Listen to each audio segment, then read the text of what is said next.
From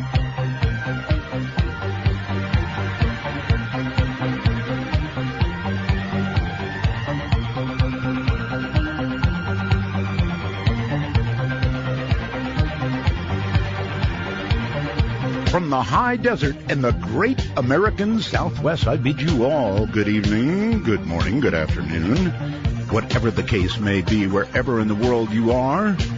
Every single time zone covered by this program, Midnight in the Desert. I'm Art Bell.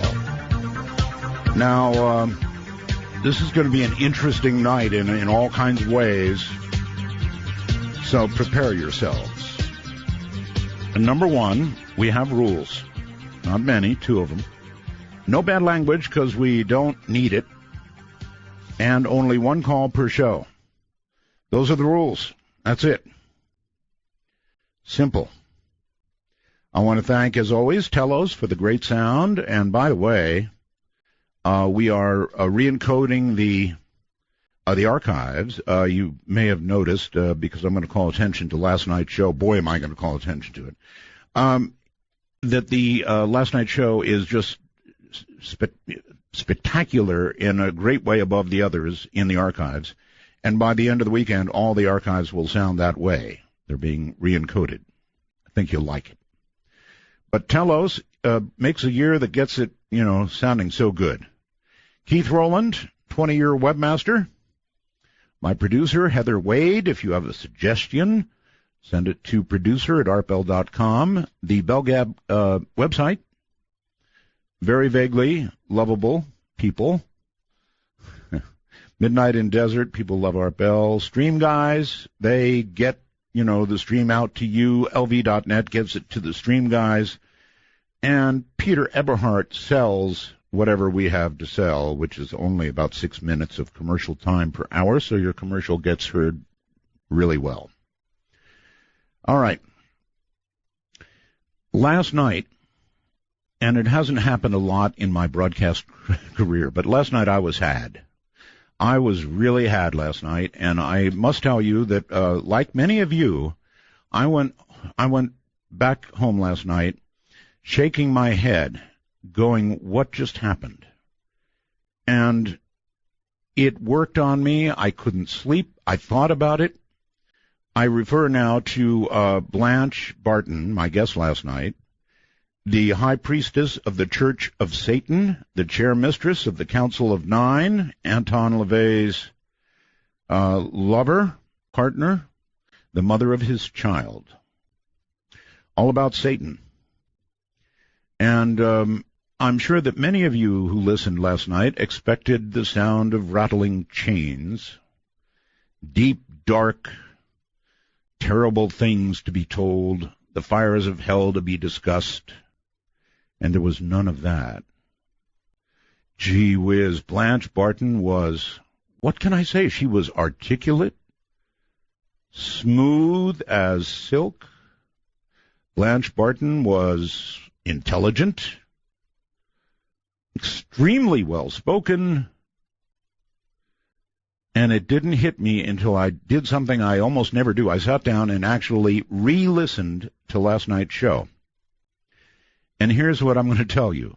It creeped me out more than any program I've ever done on the re-listen. It should have hit me last night. I was had. I mean, she was so sweet. And I should have caught on in the first, I think, 20 minutes of the show.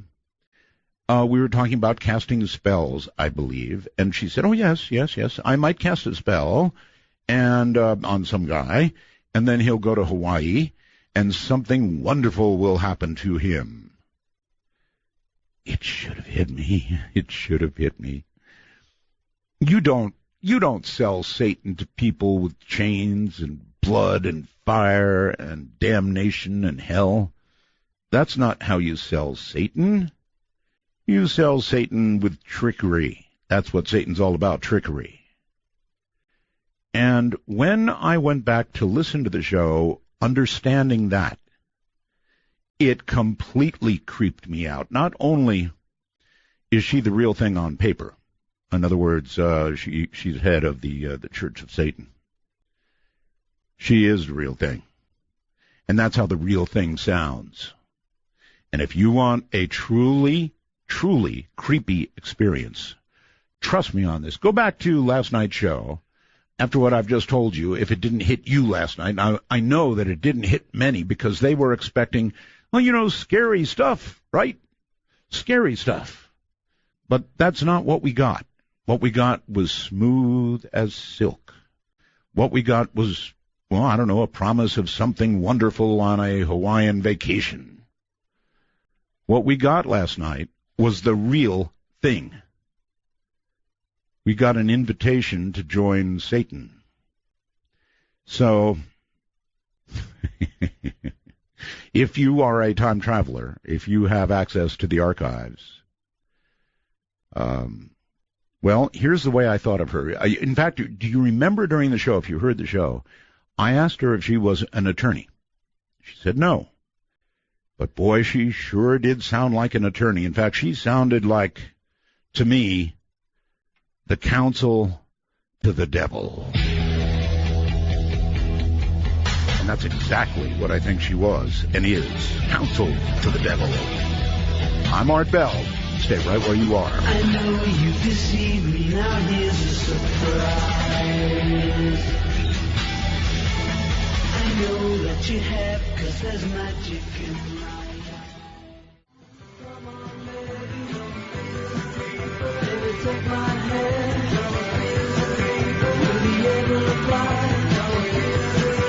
Baby, I'm your man. The clock strikes 12, and Midnight in the Desert is pounding packets your way on the Dark Matter Digital Network. To call the show, please direct your finger digits to dial 1-952-225-5278. That's 1-952. Call Art. I'm telling you, she got me. Last night I was had. Roman in Indio says, Art, she was articulate, alluring, enchanting, and seductive. Yeah, that really about sums it up all right. And it hit me like a brick. You can't imagine how it hit me. Maybe you can. I don't think you can. I suddenly realized, well, where was the scary stuff, I was reading people's reviews, and they were saying, gee, that wasn't scary. But if you go back and you listen to it now, I absolutely guarantee you will understand what you're hearing, and what you're hearing is the real thing. That was that was Satan's counsel. That's what that was. That's my own opinion. She was Satan's counsel, and she was very, very, very good at what she did. And if that doesn't shake you and rattle you and go down and tempt your soul. All right, so we have another show for you tonight. It's going to be a good one. Andrew Basiago is here. Andrew is a lawyer from Washington State. He holds 6 academic qualifications, including degrees from UCLA and Cambridge. So no lightweight, that's for sure. He was participant in 2 secret U.S. defense projects. In the early 1970s, he was a child participant in a DARPA project called Pegasus. That was the first U.S. time-space exploration program at the time of the emergence of time travel in the U.S. That's right, time travel in the U.S. defense technical community. In the early 80s, he was a young adult participant in the CIA's Mars Jump Room program, which used a revolutionary transport technology to put a human presence on the red planet. Today, Andy is waging a truth campaign to reveal his experiences in these programs to all of us so humanity can understand the true extent of technical development on our planet and the true history of our activities in outer space. On tonight's show, we, however, will focus on Andy's experiences in the DARPA project, the project called Pegasus. Andrew, welcome to the program. Howdy, Art. It's good Hi. to be on with you after all these years. I think I've probably waited 15 years because I've got some critical information for you about time travel and, in fact, a quantum bombshell to drop tonight that I've been saving for you as a gift, really, for all of the great reporting you've done over the years on time travel. A quantum bombshell. And right. you mentioned this to me before without telling me what it was, so I have no idea what it is. And you say you're going to drop this quantum bombshell probably at the beginning of the third hour. Yeah, I think that would be best, just so it doesn't overshadow the interview. But oh, me too. I mean, you listen. You got to make people wait. That's what you do. Anyway, it is good to have you, and I'm glad that you have through the years listened on and off. That's great. So, I don't know, let us begin at the beginning. You've got quite an extensive education, and you've got pretty good qualifications, so I can imagine that you somehow were involved in these projects, but it actually began for you, I think, when you were very young. So if you can, describe what DARPA's Project Pegasus was and how you became involved. DARPA was a classified defense-related research and development project under the Department of Defense. Specifically, the coordinating agency was DARPA, the Defense Advanced Research Projects Agency. Mm-hmm. But there was multi-agency development, and the primary defense contractor involved from the private sector was the Ralph M. Parsons Company, one of the world's leading engineering firms. Okay. And it sort of cast an umbrella. It was an umbrella agency, but it cast a kind of a net into which they were putting anything and everything that would yield a time-space exploration capability. And by 1970, they had already reduced to practice, essentially, 8 different modalities of what could broadly be categorized as or classified as time travel, from psychic time travel involving conventional remote viewing, mm-hmm. all the way into different forms of physical time travel. So I want to be perfectly clear that I'm not sharing a tall tale. I'm actually revealing something very significant, which is the true history of the development of time travel within the U.S. defense technical community. That's the historical context in which time travel actually emerged. And by the way, I just really want to say this and get this out so people understand. You were to be on the show 2 days ago, but I really want the audience to understand the truth. We tried to connect with you on Skype, and of course, as you know, we had a big bad hum. And secondary to that, there was the possibility of a cell phone, which, of course, is not going to fly for a 3-hour interview. And beyond that, I think you had a landline with a portable phone that the battery was dead. So we didn't have any choice. People think that we did this on purpose. Some people, I think that, Andy. And so I just want you to verify for everybody that is exactly what happened. Right. I think something about the momentousness of tonight's discussion between the two of us maybe was throwing some of that energy backward in time and sort of circumvented the technical infrastructure we needed to do a great interview tonight. So I'm glad that we did postpone and reschedule for tonight. So what actually happened is you went out and bought a landline phone, plugged it into the wall, and that's how you and I are talking right now. Correct. Okay. All right. So they had all those modalities for looking into time travel. Now, what DARPA does is, in fact, look into these kind of weird, edgy things. That's what DARPA is all about, right? Right. DARPA's legislative mandate from the United States Congress is to prevent military surprise.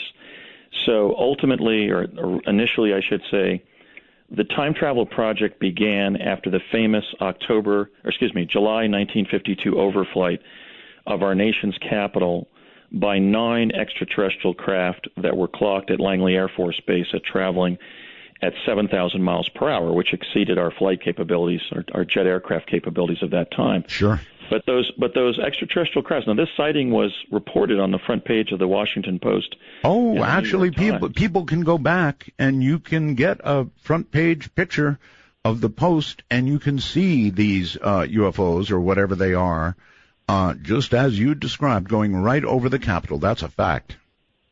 Right, and what they were also seen doing was disappearing in one location in the sky and then reappearing elsewhere, and we concluded that our extraterrestrial visitors were in possession of time travel, basically of teleportation. So my late father, Raymond F. Basiago, had been working at Okanite Company in Paramus, New Jersey. And in October of 1952, a U.S. Air Force colonel showed up at his desk at Okanite and ordered him to report the next Monday to the Curtiss-Wright Aeronautical Company facility in Wood Ridge, New Jersey, where my dad designed the metal alloy by which the ramjet plane would not melt from friction in our atmosphere as a result of contact with molecules of air, and would also not melt when it went outside of our atmosphere from friction with space dust, because the goal of the ramjet project was to essentially chase these extraterrestrial craft away from Earth. And that was my father's entry essentially into the classified defense-related research realm, the Black Project realm. And at this point, how old were you? Well, in the 50s, I had not yet been born. I was born on September 18th of 1961 as the youngest of 5 children. So my father married in 1955 after 3 years at Curtiss-Wright, and then he entered a very creative period of his career that's essential to understanding how Project Pegasus fell together. Okay. He was working from 1956 to 64 after leaving Curtiss-Wright. He was working at the Thomas A. Edison Research Laboratory in West Orange, New Jersey. Now, this was not the historical Edison Labs. It was a kind of a think tank that was pioneered by Neil T. Williams, my father's essentially his supervisor and his co-inventor of several electronic patents of that era. And it was a very prestigious think tank. For example, 2 desks over from my dad was J.B. Johnson, who essentially made the timeline of key discoveries in 20th century physics by discovering signal-to-ground noise, basically Johnson noise, what we might call white noise, in 1928. Foster C. Nix, the prominent solid-state physicist, was also in this small lab in West Orange. And much of what my dad did were higher-end math problems that were a result of the development of different electronic components that were then being developed by that particular think tank, primarily staffed with electrical engineers. But then at some point, he was asked by the United States government to repeat Nikola Tesla's teleportation experiments that Tesla had been tinkering with since his famous stay in Colorado Springs, Colorado in 1899. That was, in fact, the beginning of what would become Project Pegasus. All right. Well, you're telling me something I didn't know. I had no idea Tesla had been tinkering with teleportation. In fact, there were 3 individuals on what would become Project Pegasus when I began serving in the late 60s and early 70s who affirmed the debt of gratitude that Project Pegasus owed Tesla. They were my late father, who certainly knew as essentially the point man between Parsons and the CIA on the theory and practice of Tesla teleportation, because he had mastered all that at the Edison Labs between 56 and 64. That was also confirmed by Jack Pruitt, who served as a team leader on Project Pegasus, and according to Nichols and Moon, I think it's quite probable, quite believable, served as the research director for Project Montauk later in the early 80s. And the debt owed Tesla was also affirmed by a very distinguished member of Pegasus, and that was Dr. Robert Beckwith, who would go on to earn, I think, perhaps 20 patents, U.S. patents, on some of the most advanced electronic components that would be bought up by Robert Noyce and would become what we now call Intel Corporation. All right, so Andy, you're describing this, aren't you, as the real Philadelphia experiment? Right. I want to make it completely clear, and also I want my critics to know that I'm sharing this information because I felt that I was under a moral duty to do so. When I look back around 2000, at that point being a fan of the Art Bell Show for, I think, 12 years, I think since the late 80s, I would listen to the different time travel guests and think about what I had been part of, and I thought, my God, my status would be sort of like having been an office boy for the Wright brothers when they developed flight. I mean, I have the inside account. This was the project in which time travel was actually developed. Now, there was a Philadelphia experiment, but the one that we know is a cover story that was scripted by the Office of Naval Intelligence to de-link the three critical connections, between the three elements, namely Tesla, teleportation, and the Los Alamos physicists. What would become Project Pegasus and the real Philadelphia experiment was the secret twin of Project Manhattan, the atomic bomb project. And some of the same individuals who worked on the bomb were quietly working with time travel for 25 years, so that by the time I entered Pegasus as a child participant in the winter of 1968, Tesla teleportation of human beings through vortal tunnels in time-space had been successfully reduced to practice. Question for you. I, of course, had a number of interviews with regard to the Philadelphia experiment, and some of the technical details were revealed. And I'm recalling rotating magnetic fields and all the rest of it, and it does, frankly, Andy, sound an awful lot like the same kind of technology that one might imagine could be applied to travel in time. Yes, but the story that has been propagated is a cover story, and there were critical differences in terms of what really happened. And our informant on this was somebody who was telling this story when I was a child on Project Pegasus in the late 1960s and early 1970s. Mm-hmm. And in 4 interviews, 2 conducted by myself, 1 conducted by the writer Alexandra Bruce, and 1 conducted by Ken Thomas, the great crusading journalist at Steam Shovel Press.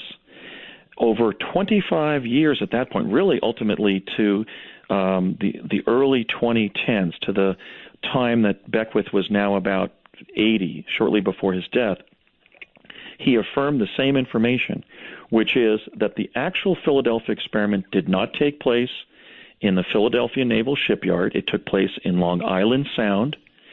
It did not involve the Eldridge, and it involved a ship called the Martha's Vineyard. Okay. It was not an experiment into radar invisibility of the Eldridge. It was an experiment into Tesla teleportation of the Martha's Vineyard after the Nazi Navy began chaining ordnance to the bottom of the Atlantic Ocean and presenting a military threat to our ships at sea. It did not result in multiple sailors being fused in the deck of the Eldridge. It involved the death of one sailor who, when the ship went back not to Norfolk, Virginia, but to Newport News, Virginia, was falling through time-space and was impaled on a column that supported the splash cowling of the Martha's Vineyard. And here's the critical connection. Inside the captain's mast of that ship, the Martha's Vineyard, was not Albert Einstein, as some have speculated, and was not John von Neumann, as was part of the cover story that was propagated, but were the Manhattan Project physicists J. Robert Oppenheimer and Dr. Edward Teller, and I can say that I met the latter during my childhood experiences in Project Pegasus. So we've gotten the gist of the fact that there was an important time travel experiment, or an experiment that accidentally yielded a teleportation capability, but it is a false story. It is naval disinformation. The actual Philadelphia experiment is such as I just described. Wow. And all of this information came to you from your father? No, that particular information was it was the content of frequent soliloquies delivered by Dr. Robert Beckwith at lunch in Albuquerque when we were sharing a meal with our colleagues on Project Pegasus. Individuals like the science director of the project, Dr. Harold Agnew, when he was the director of the Los Alamos National Labs. Mm-hmm. Teller was sometimes at lunch. I remember several lunches that Dr. Ivan Browning attended when he was the director of science and technology for CIA. Beckwith was obsessed regarding the real Philadelphia experiment, and he was constantly correcting those present so that they had the critical facts of what had happened, and hence the critical debt of gratitude that Pegasus owed Tesla. All right, hold it right there. Yes, I can fully understand that, and I can understand an obsession with it as well. My guest is Andy Basiago, and boy, you're getting quite a story tonight from the high desert. This is Midnight in the Desert.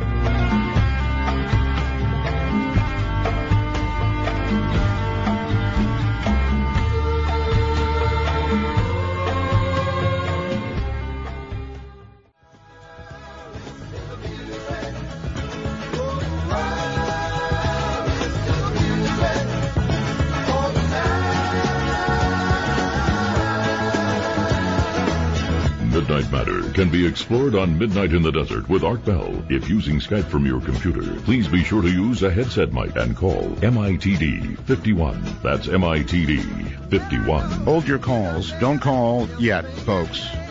My guest is Andy Basiago, and he's a very well-educated man, and laying this all out very carefully.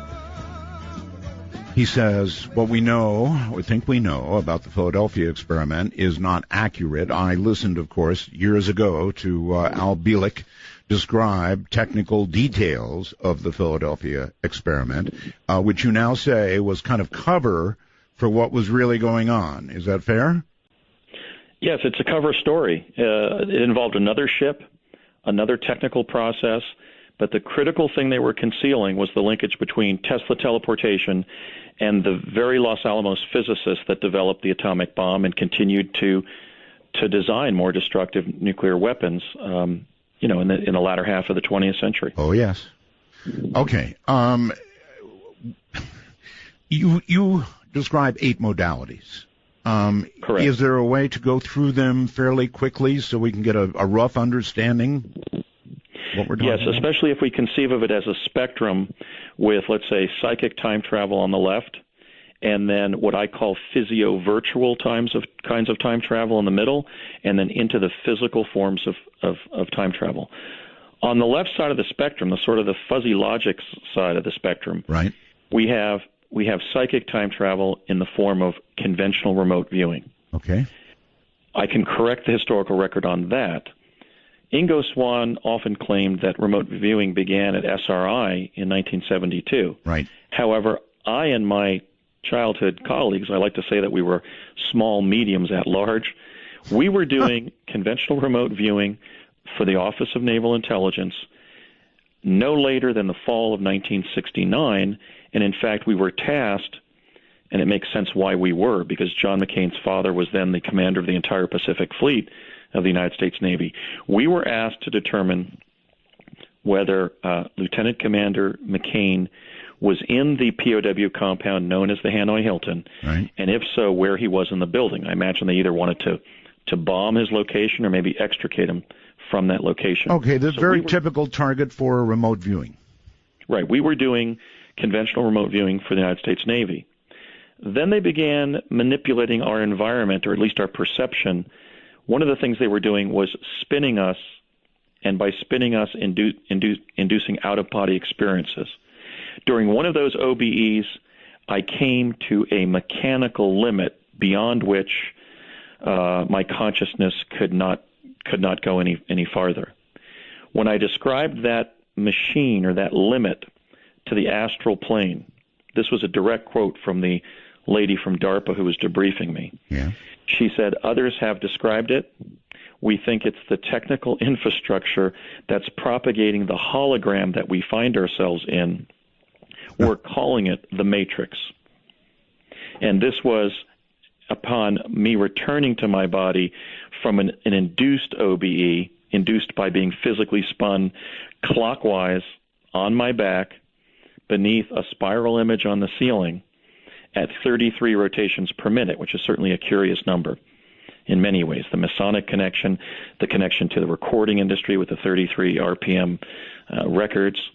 But we not only were going out of body, but when I reached the physical limit of those OBEs one time, that's what the debriefing lady from DARPA said. And this was, 29 years before the production and release of the Matrix trilogy by the Right. I can clearly see how the spinning you talked about, the physical spinning, could lead to an alternative,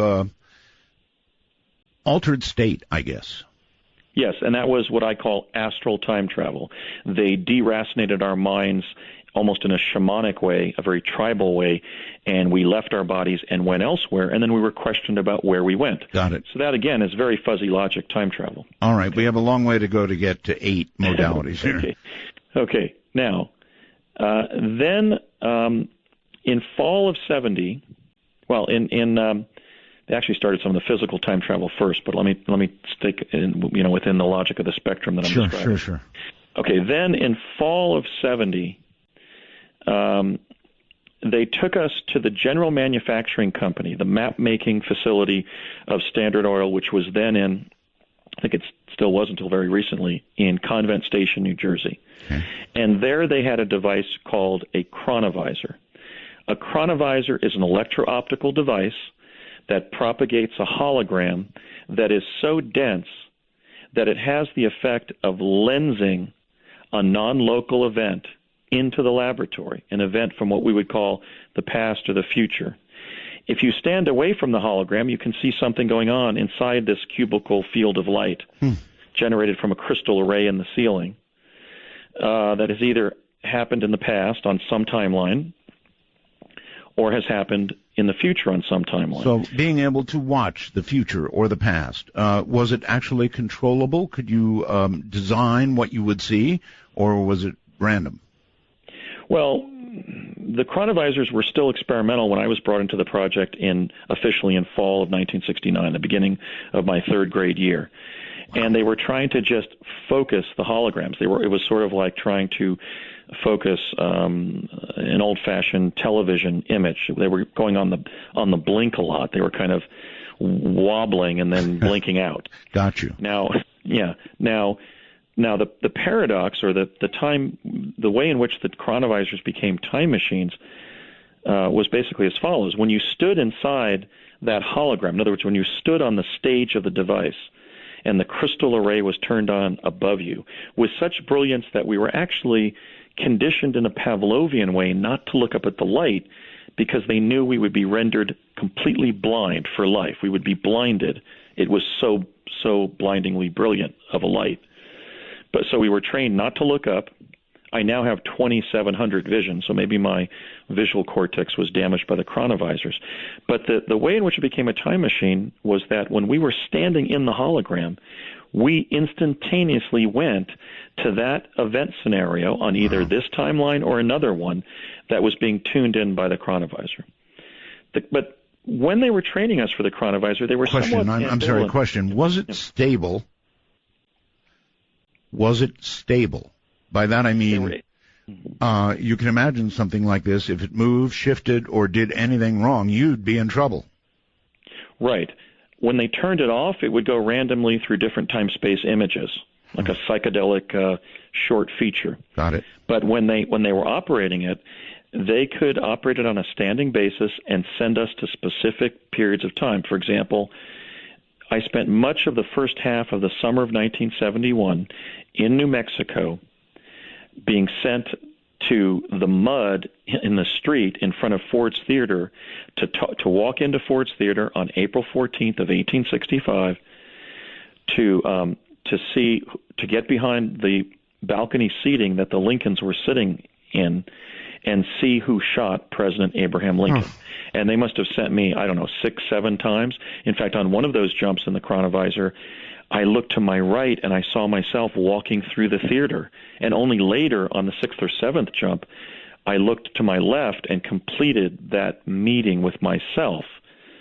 So there you go in terms of the paradox of sending the same person to the same event in time-space. There was actually a duplication of my own presence at that event. That must have been really weird to meet yourself.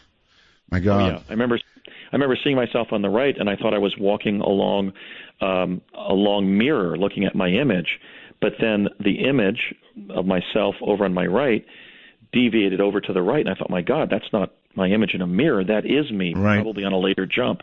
And then on a later jump, I realized, hey, there I am over on the left looking at myself. Okay, a couple of questions, if I might, please. Was your father at this point still involved in the project? Oh, my dad was one of the project principals on Project Pegasus. Okay, and you were, you were how old, please?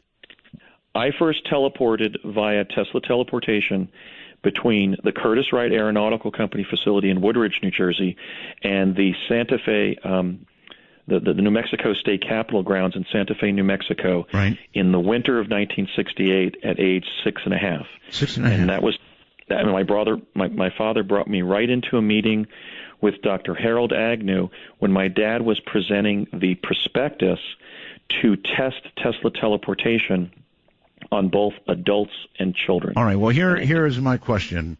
It's hard for me to imagine a dad, being a dad, allowing his own son to participate in something that, was potentially very, very dangerous. Now, maybe from his point of view it was not dangerous, but sending your own son into something like this is incredible.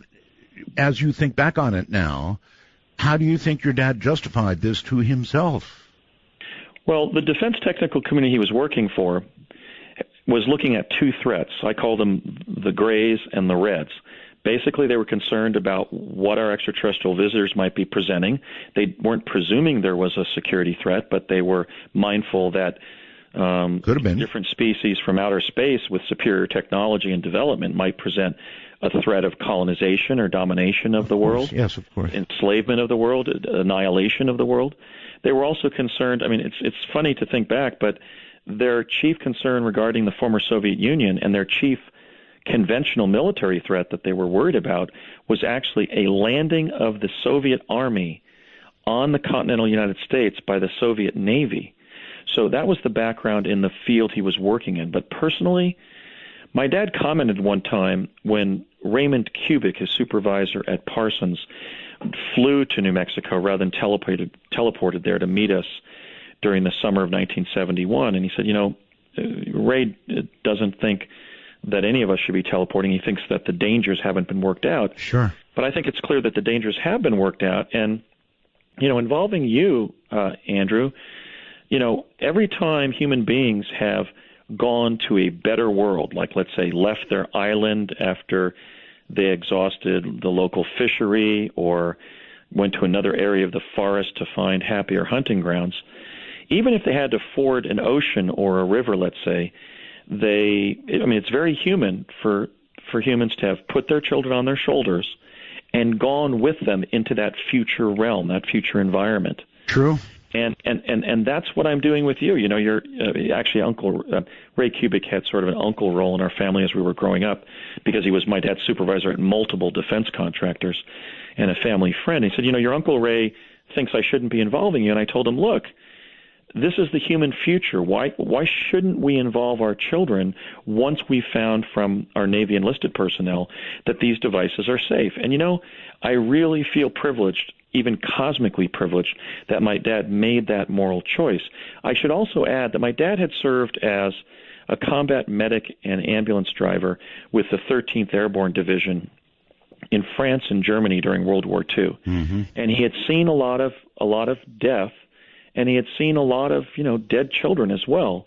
And he may have been somewhat coarsened to the risk that I was undertaking because, to be sure, I was being exposed to new, dangerous, and experimental technologies. Mm-hmm. But I think his response would be, look, if we're going to maintain our autonomy as a human race on Earth against the extraterrestrials who are coming here, who we don't know what security threat they pose, vis-a-vis the Soviet Union, we have to take our entire civilization into this better world, this world in which we can be, teleporting between London and Sydney in 3 seconds, not in 24 hours. So he was adamant about the fact that he had gone through the moral choice making and, in his mind, reached the right moral conclusion, that especially because of the reasons why children were involved. I'd like to share those with you. Okay. I understand. At 6.5, I understand. Oh, Dad, I want to do this, whether it's for mankind or because it's fun or it's whatever. A 6.5-year-old, of course you wanted to do it. Dad, harder choice, deeper thought. Well, yeah, but there were national security considerations. So let me share those. Sure. The reason children were used in Pegasus, the first reason is we were experimentees. They had this Tesla teleportation technology, and they expected to be teleporting, for example, the President of the United States, the Vice President, the Secretary of State, and other executive, military, and intelligence officials and their families. So we were experimentees into the mental and physical effects of Tesla teleportation on bright, healthy children from stable, intact family backgrounds, such as the first children would be. Right. I think of the Obama daughters, Sasha and Malia. Mm-hmm. When they first came into public limelight, they were about the age that I was when I was first teleporting, to make teleportation safe for the country's first children, because they would be going with, their dad, the president, if we implemented this in the executive branch. Okay. The second reason is we were necessities, and this goes back to the chronovisors. The chronovisors saw so much experimentation in Pegasus because, unlike Tesla teleportation, they could go back in the past on an unlimited basis. I was sent, for example, on my second chronovisor jump to 100 million BC to see some dinosaurs in prehistoric Arizona. If that had been done with Tesla teleportation, I would have been stranded there. I would have been lost in time. Not in space, but in time. So they were working extensively with chronovision because of this unbounded time envelope. If you sent, if they could only use the Tesla teleportation for jumps backward in time of a day, a week, a year, but not before the advent of Tesla teleportation. That was not so with the chronovision, because when they collapsed the holograms, we were back on the stage in New Jersey or New Mexico or wherever the device had originally been located that propagated the hologram that sent us back in time. Now, because the holograms were going on the blink all the time and the technicians were having conniption fits, basically trying to make them stable, they found that they needed to use either very bright adult diminutive people, small people, little people, or they could use bright, they could use children from gifted and talented student programs around the country. And they thought, well, since they're also going to be trainees to be the first generation of adult American chrononauts trained in childhood, let's work with bright and gifted children, gifted and talented children, rather than with diminutive adults. So we were also trainees. I was present in a kind of a sidebar discussion between the defense attaché to Project Pegasus, Donald Rumsfeld, and my father at a bar in Albuquerque sometime in the early 70s, and Secretary Rumsfeld said the following to my father. He said, "Ray, we expect to send the children to the Naval Academy and use that as a pretext for involving them in future project activities."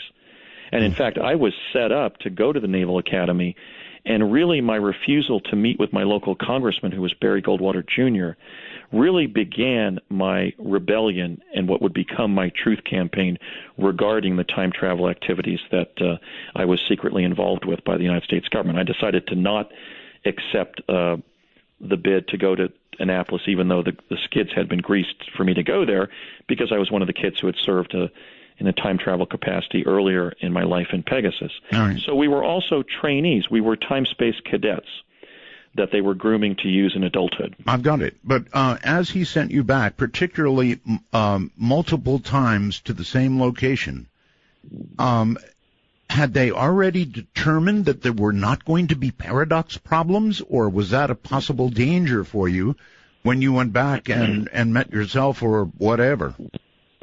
No.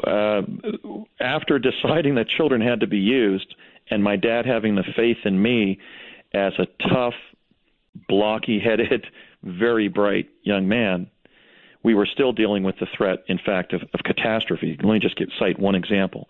When we were trained by Jack Pruitt in summer of 70 to begin Tesla teleporting, we had some contingency training that if, for example, we jumped through the device at Curtiss Wright in 1971 and we found to our dismay that it was 1791 in Santa Fe when we got there, right, we should approach the most responsible person we could find, the parish priest, the sheriff, the town mayor, and ask to be adopted into his household because we were going to be stuck there in time. Oh my! Hold it right there. We're at a break point. Stand by. I'm Art Bell. This is Midnight in the Desert.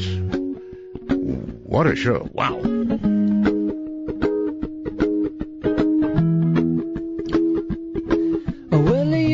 Done me and you bet I felt it. I tried to beat you, but you're so hot that I melted. I fell right. So would I believe like I believe. Take a walk on the wild side of midnight. From the Kingdom of Nye, this is Midnight in the Desert with Art Bell. Please call the show at 1-952-225-5278. That's 1-952-CALL-ART. I think Keith just had a bit of a time paradox problem down there. Not sure. Welcome back, Andrew. That was fascinating. In other words, you had instructions to approach somebody and actually broach the subject of adoption because you weren't going to get back. Well, there was always the threat that there would be a quantum excursion, and in fact, there was one. One time we jumped through the device at Curtiss Wright, the Tesla teleportation device there, which propagated a vortal tunnel in time-space through which we flew, and then when the tunnel closed, we found footfall at our destination on Earth, in real time. Right. But the problem was that a particular arrival wasn't a real-time arrival. We realized that the landscape around the Roundhouse and the other prominent buildings in the Santa Fe State Capitol complex there in New Mexico had changed. And so we asked some young people coming out of the Roundhouse at about 5:30 at night. We had milled around for several hours wondering why Jack Pruitt was not there and so forth, our contact. And we asked them what year it was, and they said, you kids don't know what year it is? It's 1991. So we had actually slipped through in a quantum excursion 20 years into the future. I was the captain of Blue Team. There were 14 regiments that were color-coded of 10 children, typically 8 in a group, and sometimes they would augment with the 9th and 10th child chrononaut. In this particular exercise, all 10 of us were there in Blue Team. And so I had specialized training to pull rank and lead the team in cases of catastrophe like this.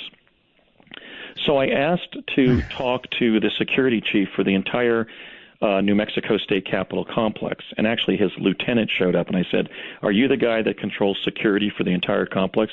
And he said, "No, that's my boss." And I said, "I want to talk to your boss." So about another hour later, it's now 6:30, 7 o'clock at the Roundhouse. We're still milling around after having jumped there in the the late morning, like 11:30 or so. And I said to him, "Sir," I told him that we were attached to Project Pegasus. It involved teleportation, and there was a programmatic linkage to the Sandia National Labs because that's where the teleporter was that we were using to get back to New Jersey in the early 70s. And this man is leaning over, looking down at me kind of sarcastically. And I said, "Sir, I have to tell you, you can laugh, but at the end of the day, I'll still be 2,000 miles and 20 years from home." And then he got serious suddenly and said, "I will call Sandia." It's now about 7:30, 8 o'clock at night. A white van shows up, and a young man in his late 30s with a ginger-colored Van Dyke beard, a physicist type, gets out and starts taking roll of all 10 of us. "Are you Andy Basiago? Sure. Are you David such and such? Are you Sharon such and such?" Everybody was accounted for. He said, "Come on, kids. I'm going to take you down to Sandia, and we're going to try to get you not just back to New Jersey, but back to 1971. So we did have an accident. We had a quantum excursion where we were dealing with the paradox. In my own life, in 1991, I was simultaneously 29 years of age and attending law school in Portland, Oregon. The question is, were both those things going on simultaneously? Well, if that was 1991 on my alpha timeline, the same timeline I was on in 1991, the answer is yes. I would have been in two places at the same time, but at different ages. Okay, so what can you tell us about the problem of paradox in time travel? Is it simply not a problem as we imagine it to be? Because you obviously were in two places at one time without apparent consequence. Well, I have very strong opinions about this, and I think the primary question that's asked is, can you go back and change the past? Yes. And that implicates the grandfather paradox, what I call the kill Hitler paradox. Would if you go back in time and kill Adolf Hitler when he's still an obscure Viennese postcard painter, how would you know about his rise to power? You'd prevent his rise to power, and you wouldn't know about him to have the motive to go back and kill him before his awful rise to terror, to the political prominence. The grandfather paradox, of course, being if you went back in time and killed one of your immediate ancestors, what would happen? Would you suddenly blink out? Would a new timeline start? Would you be able to kill your ancestor to prevent your own existence? The answer to all of these questions basically is that in quantum physics we have what we call the collapse of the wave function, which is to say that at a certain moment in time, the present falls into existence and then continues dimensionally passing through the time stream perpetually. Okay, so really what happens? I don't know if it's okay. You may have to break that down into English for me. I understand physicists, for example, theoretical ones, talk about instead of a paradox developing, a different bubble with a different timeline results. Is that what you're essentially saying? No, that doesn't happen. Actually, what happens when you go back and you try to change the past, you're in the original event. So the paradox actually is the paradox of retrocausation. Let me use an example. When in 1972, I was sent by Dr. Sterling Colgate and my father from a time lab in East Hanover, New Jersey. The building's still there. It's the brick daycare center at a Presbyterian church on School Road in East Hanover, New Jersey. Mm-hmm. That was a time lab in the early 70s. I was sent there via a technology called plasma confinement to the day that Lincoln gave the Gettysburg Address, which was November 19th of 1863. And I was photographed by a photographer that I think was Matthew Brady. It's disputed. Some people believe it was a photographer assistant of Brady named Bacharach. But it looked like Matthew Brady because I saw him as he was taking the photograph of the citizens of Gettysburg gathering to see President Lincoln give a speech, which was the caption of that famous photograph that I'm in from Gettysburg of that day. Now, okay, and by the way, that photograph, folks, if you want to go to artbell.com, we're going to have to slow down here a moment and tell them about the photographs that are on my website right now. This is really important to your story and to many people listening to it. So we've got the photographs up there right now.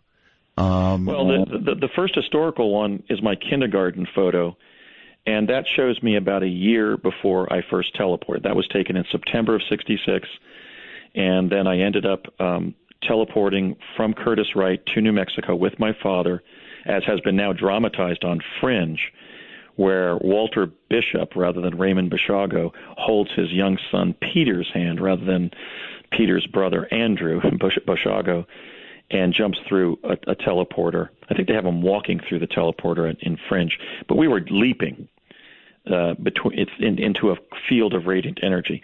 So I provided my kindergarten photograph to your show just to show your listeners that I was about that young when we started these activities. I was only a year and a half older.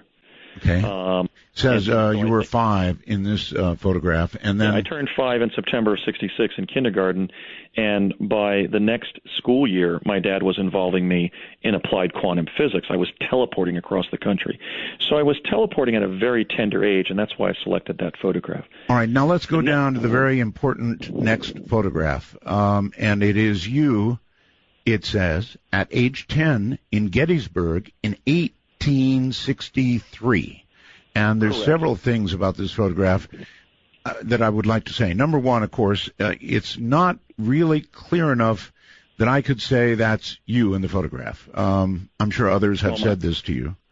Right. I would aver that if you look at the photograph, the face is closer to the camera, the men who are standing there closer to the camera, and the Union guards who have their back to the dais where Lincoln gave the Gettysburg Address, right, and are looking forward, their faces are also visible. What we actually see surrounding my face is a blob And that blob was produced by the fact that when the photograph was taken, as I described before we even photoanalyzed the photo in my public lectures and my radio appearances, I was fading from view as the plasma confinement effect that was propagated by the plasma confinement chamber operated by Dr. Colgate in East Hanover. That effect was simply wearing off, and I was evanescing back to the present. Okay. Now, let's go through the anomalies, though, in that photograph. The first significance of this photograph is that until the John Richter photograph was discovered in 2007, this was the sole surviving photograph that showed Abraham Lincoln in Gettysburg on the day he gave his famous address there. Right. The second anomaly is that when this photograph was donated in a cache of Civil War photographs that had once belonged to Brady, a photo analyst at the Library of Congress named Josephine Cobb took her magnifying glass and looked at the faces on the dais and found 2 pixels containing the face of Abraham Lincoln as he was sitting down after he had dismounted his horse, stepped astride the dais, walked over to his seat, waved to the crowd, and then sat down. And let me tell you, the cheer that went up when Abraham Lincoln appeared on that dais gave me chills. It was the most ecstatic celebration of an individual's arrival that I have ever heard.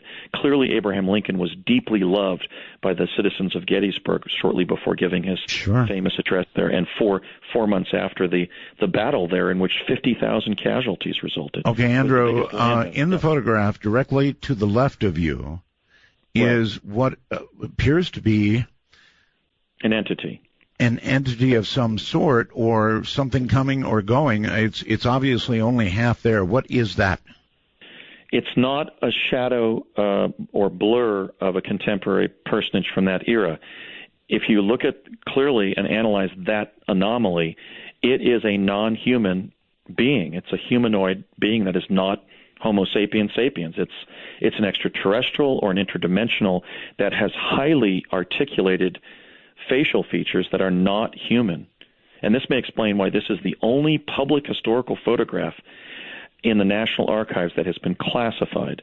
When my colleagues John Gannon and William Stillings went to the Library of Congress to ask to view the negative of this photograph, they were told they could not do so because the negatives to this photograph have been classified, Art. Wow. So I want my naysayers to ponder that point for a second. So the third anomaly is this entity standing next to me. And by the way, I was a 5th grader of normal height when that picture was taken. The being next to me is about 6 feet, 7 feet tall? By comparison, I would say yes. Mm-hmm. Yeah, okay. Now, the other anomaly is that... And it does not look human, by the way. I agree with that. It doesn't look human. No, and what was I doing? I was visiting 1863 from 1972, and guess who was picking up on the interdimensional experiments that the U.S. government was doing? The beings that regularly travel in that non-physical realm, in that interstitial realm between timelines. Okay, so that's a non-human entity standing there. The other anomaly, the fourth anomaly, is the fact that this is the first bona fide image of a time traveler from the future taken in the past. Why can I say that? Because when this image was published in the early 70s in a popular magazine, we know it was, we think it was Life. It was also published in the September 1963 edition of the National Geographic. I took that contemporary magazine republishing of this photograph to my father, who was, again, he was the point man, the chief technical consultant between the Ralph M. Parsons Company and the CIA on teleportation. And on the Sunday afternoon when I found that in a popular magazine, I took it to my dad, and I said, "Dad, look, when the project sent me to Gettysburg, they got a picture of me there." And he looked at it and he said, "Yep, just don't talk about it." Okay, so here we have a defense engineer who spent roughly 1952 to 1984 working in black projects for the U.S. Department of Defense, who affirmed the fact that I was in the photograph. Why could he? Because one of the first people I met when I walked up to the dais where Lincoln was soon going to be arriving in 1863 was my dad, dressed as a Pennsylvania farmer, except the paradox was that he looked younger to me than he had looked back at the Time Lab in 1972, and he said later that I looked younger younger to him. Why? Older to him, because we had been sent to the same day in history from different years in the present. Got it. So he'd been sent there, let's say, 1968. I was sent there from 72. So when we met each other as father and son in front of the dais where Lincoln would soon be arriving to give the Gettysburg Address, I said, "Dad, what are you doing here?" But he looked younger than he did back at the house and back at the Time Lab in East Hanover. And then he said, I looked older. And he said, that's when I discovered you were destined to be in the project. All right. I assume by now a lot of people have gone to artbell.com and are looking at these photographs. Now there is one more photograph below, which says it is you disappearing as you return to 1972. So that's the fifth paradox, yes, in the photo. Very, very interesting photograph. And let me say, I was publicly lecturing about that fact until John Gannon and William Stillings enlarged the blob. And if you look closely, you can even pick it up. I can pick it up on my screen here in Charlotte, North Carolina. I'm sure your listeners can. If they scrutinize that blob of my face, you can see my entire teeth, including the roots of my lower teeth. That's correct, I can. I also see something that looks like moisture. Well, it was actually my protoplasm disappearing, and you can see actually through my right eye socket. That's my skull. But let's ignore the part that I claim is my skull. My teeth are much more clear. Now, wait a minute. The discoverer of radium, the Polish chemist Marie Curie and her husband Pierre, the Frenchman Pierre Curie, would discover she wouldn't be born until 1867, 4 years after that photograph was taken. I've got to admit, it's fascinating. Okay, so there wasn't any X-ray in 1863. That's right. There's no way that one of those historical, even if it was the best, let's say Hasselblad 8x10 of that era, you can get a blur from somebody walking while the film was being exposed, but you can't get a blob from somebody disappearing in situ. No. This clearly looks like some kind of X-ray, some kind of something. Hold tight. We've got a break right here. Whew. This is something, isn't it? Andy Basiago is my guest. Time traveler. You might want to check out these photographs. They're at artbell.com. There are 3 of them. Look very carefully. From the high desert, you're sure getting it tonight. What a story.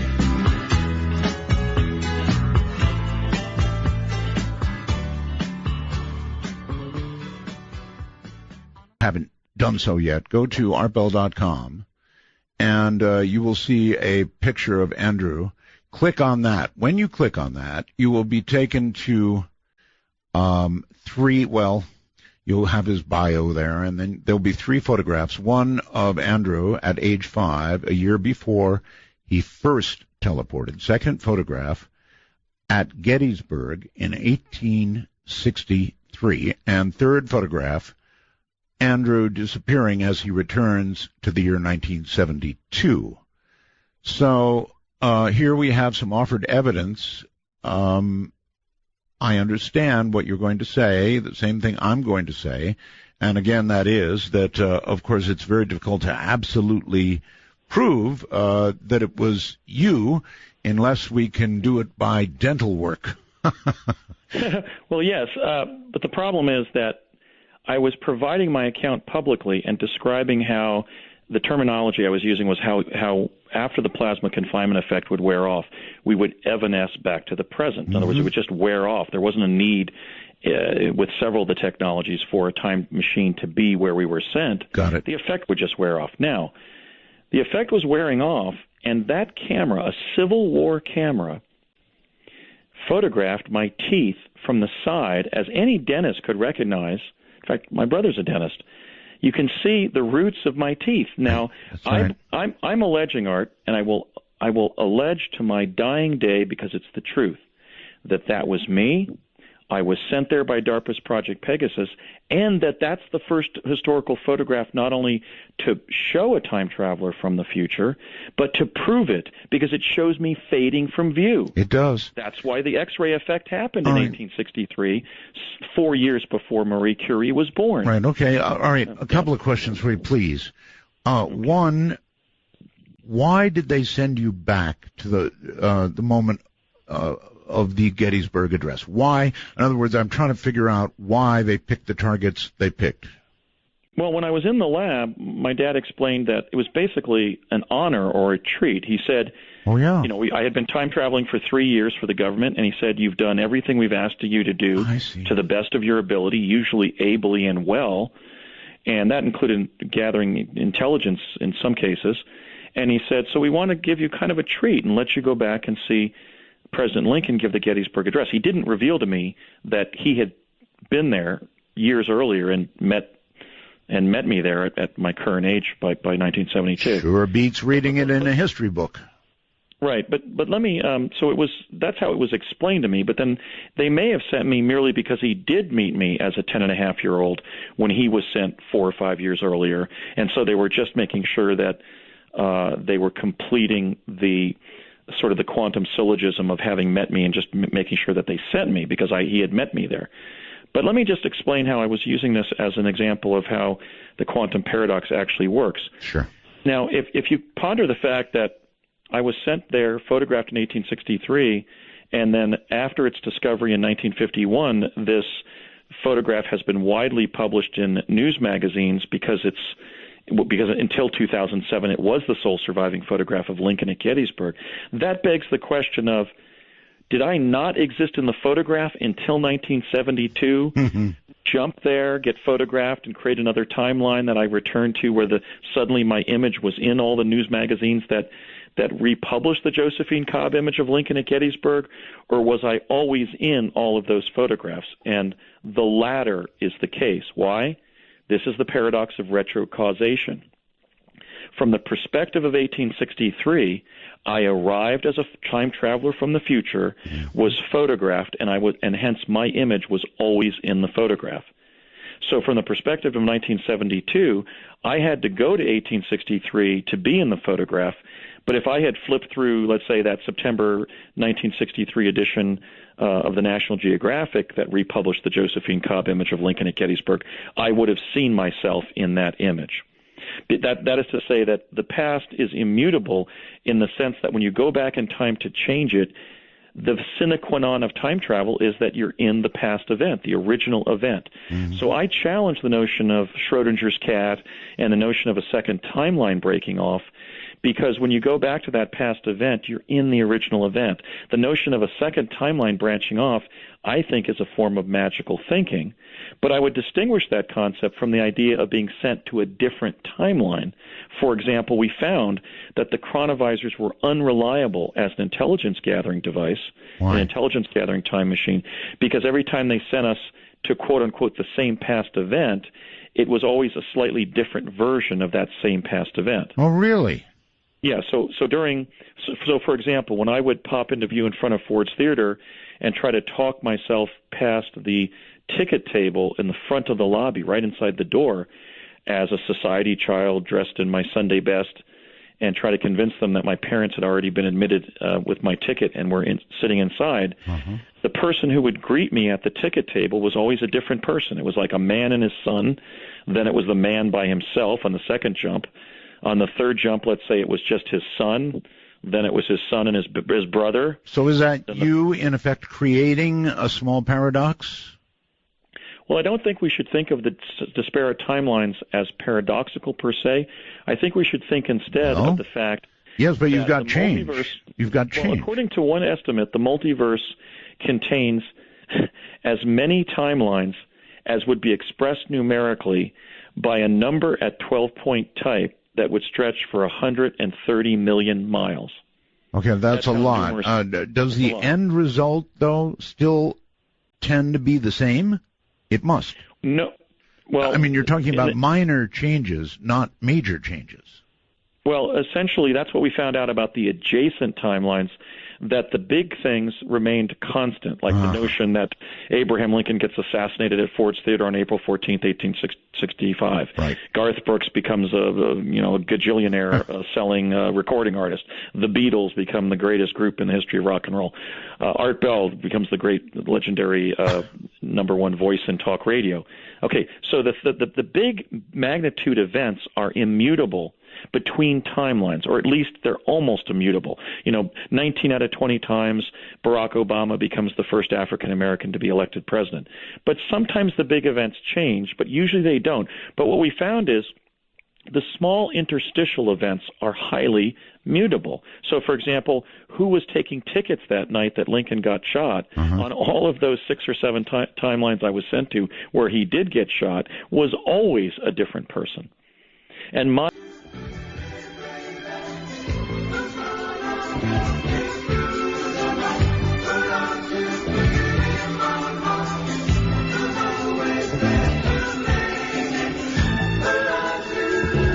Take a ride? Your conductor, Art Bell, will punch your ticket when you call 1-952-CALL-ART. That's 1-952-225-5278. Andrew Basiago is my guest. Time traveler. No question about his story. Clearly, he's got it together. He believes it. And I'm starting to as well. It's an exceptional story. And people, of course, require exceptional proof for an exceptional story. But it's starting to sound pretty darn real to me. Andrew, I get these wormhole messages, and here is one. Apparently, all this began to gather intel, but at some point, you began to have vacations, essentially, in time, and in-person history lessons, I might add. This person says you had a great story about being given a second summer when you were a child because the program you were in, the hard work, took a whole summer away from you. Is that true? Actually, they gave me extra summers. Let me explain how that was done. And this has been going on in the U.S. intelligence community, presumably now for 45 years. What happened in the summer of 1970, we were just going back and forth in real time, utilizing the Tesla teleporter at Curtis Wright, and then the one at Sandia to get back to the East Coast, back to the tarmac at Curtis Wright. But then in the summer of 71, the summer of 1973 accessed from the fall of 71, and then the summer of 72, we teleported from New Jersey to New Mexico, spent an entire summer there, and then they set the device so that when we teleported back to the East Coast, we arrived about an hour after we had originally left, even though we had spent the entire summer in New Mexico. So I'm about 9 months older biologically than my ostensible chronological age established historically, because I was slipstreamed for those 3 summers. All right. I would like to ask about your trip back to Arizona. You said back to the dinosaurs. I mean, really, what was Arizona like then? Well, I first did a jump via the chronovisor array that was at the General Manufacturing Company facility in Convent Station. 2 boys had come into the lab on their Stingray bicycles, two of my same age peers, right, on their Stingrays, so that they moved the chronovisor in to what was becoming the building that was undergoing historical renovation to become the Morristown Performing Arts Center, beautiful theater there in historical Morristown, which also happened to be my place of birth. Beautiful colonial era city. And my second chronovisor probe was from that chronovisor, and it was to a hot, red earth, humid Arizona environment in what we later learned from Jack Pruitt, who was running us through the chronovisor probes, was in 100 million BC. And what I experienced is standing on the stage there in Morristown. We had a couple warnings. Then the hologram was turned on, yes, and I suddenly found myself standing on a red earth ridge, sort of the kind of soil that we find around Sedona, Arizona. Very beautiful rust red environment, right? And it was very hot, and I was walking up this hill. I started to just explore up the trail, and when I got to the crest line, I looked in this grassy valley over on my right, and there were 2 huge long-necked dinosaurs that were chomping on what looked like blades of grass that were, let's say, 20 feet tall. And then I just was thunderstruck at what I was looking at, and then everything around me began to fade like a chalk painting on a sidewalk in Paris. what was that movie? I think Mary Poppins depicted something like that. But everything, just all the color around me just started to fade. And then I experienced about 90 seconds of being enshrouded in this field of supercharged particles called scintillation. And then I would see the other children popping into view as black body emanations at first, an elbow, a kneecap, an arm, a leg, a head, and then all of the scintillation would stop, almost like a visual pattern when you have a migraine. Kind of the shimmer would go away, and there we were back in fall of 1970. So in New Jersey. In linear time, you were probably there how long? On that one, the scene faded, so I had to be in fewer than 15 minutes. If we were in country, so to speak, if we were in situ for more than 15 minutes, a density effect would occur, and they would have to insert a portal into the hologram, and that was indicated on our end by sort of a soccer goal-like contraption that we were trained to run towards and run through to be sucked up in the Vortal tunnel and brought back to contemporary New Jersey via a teleport that they had opened up at the back of a dinosaur tunnel in a defunct New Jersey amusement park. I think it may have been the amusement park Bertram's Island, but in any case, there was a fake dinosaur tunnel with a metal dinosaur. we would run towards in the time space place we were, what I like to call a time place. Okay, wherever we were, if we were in for more than 15 minutes under chronovision, we would run towards that apparatus, feel a kind of a tugging into a tunnel-like effect, continue to run into deeper and deeper sand, and then we would realize we were in the dinosaur tunnel at the abandoned New Jersey amusement park, and we would wait there for about 10 minutes, and a van would show up and drive us back to the time lab in Morristown. When was your last time travel experience? Well, that all depends on whether we were time traveling when we were taking the jump room to Mars or whatever planetary environment they were sending us in the jump room program. It's disputed as to whether it was the actual Mars or not. Okay, well, I'm still willing to count that. So, what year? That would have been 1984, and then I took part in one technical exercise in spring of '89 during the second half of my first year of law school in Portland, where I was summoned by Courtney Hunt of the CIA to travel to Albuquerque, from Portland to Albuquerque, and then drive to Socorro, New Mexico, where I sat in a huge electromagnet array inside of a Quonset hut over near the high explosives testing center in Socorro, because they were concerned that I would become destabilized in my time-space location. So he said, I know you're in law school, Andrew, but if you want to not go into the drink, you're going to have to do as I say.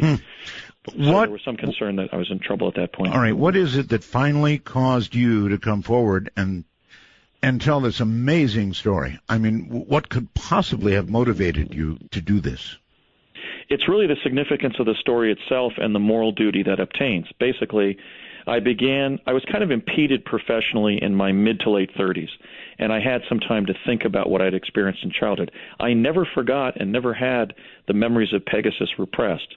10 years later, I would have my Mars visitation memories suppressed very effectively electronically, but I resisted the adverse treatment of myself that was I was subjected to make me forget my time travel experiences, and I mentioned them to my siblings off and on, to friends at school, but I never got anywhere when I tried to explain what I had been part of. I had been part of the inception of time travel in this civilization, and I had worked with some of the Manhattan Project physicists, right. Agnew, Teller, individuals like Sterling Colgate, who, if I'm not mistaken, discovered quasars. Okay, these were top people in quantum physics, and brilliant engineers like my father, like Dr. Beckwith, brilliant facilitators like Jack Pruitt. Well, I'm very tempted to say, how could this possibly have been kept secret? But then again, the Manhattan Project was successfully kept secret, wasn't it? It was 64,000 employees. It was kept secret during the war years. That is correct. Yeah. Mm-hmm. So Project Pegasus was much smaller. It was kept intentionally small.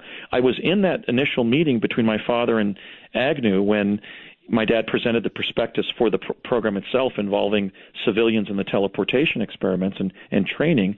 And Agnew instructed my father to not even keep restaurant receipts when project personnel would be we wined and dined in Albuquerque and Los Alamos because he didn't want a paper trail. Right. So they had a small staff, and they kept the minutia of the project absolutely secret. But in terms of my own motivation, in terms of coming forward, I started thinking about what happened to me around 2000. So I was consuming all of your time travel shows. I took a hard look at the John Teeter information and found that I'm pretty sure it's a hoax. But I was also processing my own post-traumatic stress and my own disbelief about what I was remembering. And I spent years calling people, putting in keyword searches in Google when I could link, let's say, a set of keywords like Agnew, director, Lannel, 1970, or Colgate, New Mexico Tech, plasma confinement, 1970. Let me ask this. There were many people that you've named that were involved in all of this. Have you gone to any of them and said, look, help me blow this open, please. The world needs to know. When I first called Dr. Agnew in 2000, he said, you're mixed up. And I said, what do you mean? And he said, this is a direct quote. He said, the teleportation project wasn't at Lannel. It was at another major lab in New Mexico. Well, of course, the return teleport was at Sandia. I interviewed people like Joseph Conason, who was one of my father's colleagues at the Ralph M. Parsons Company of Pasadena, California, which was really the defense contractor responsible for giving the United States government time travel. I spoke to him for a half hour on the phone and described everything I was remembering. He denied all of it and even denied ever being in New Mexico. And then he said, Andy, what are you going to do with this information about the teleporters, the chronovisors, being in this, black project like this? And I said, Mr. Conason, whose name I clearly remembered from my dad's talking about him, and I'm meeting him on the project, I said, I'm going to write a book, tell it all, and try to get it made into a major motion picture. And this is a direct quote from a career engineer at the Ralph M. Parsons Company, who I'm alleging was involved in the time travel. Now, can you understand that people listening to this right now might also consider that as a motivation for you to be telling, in quotes, a story? Book, motion picture. This is what. Well, hold on. This is what I've held off on completing my book and seeking selling my movie rights or producing my story for 15 years. I think I've earned my props in terms of not privateering. But imagine. Oh, you've earned your props tonight, right here. Yeah. You've earned your props. Don't worry about that. This story is told in a way that is very, very believable. I'm just saying, people might look at it that way, Andrew. That. You can write a book, perhaps have a movie, and they'll look at that as motivation. That's the case whether you have a true story or a fanciful one. But let me complete the story about Conason, because it'll give you a sense of what my investigation was like. Sure. He listened and denied everything for a half hour on the phone. I reached him when he was 90 years old in retirement in Beverly Hills.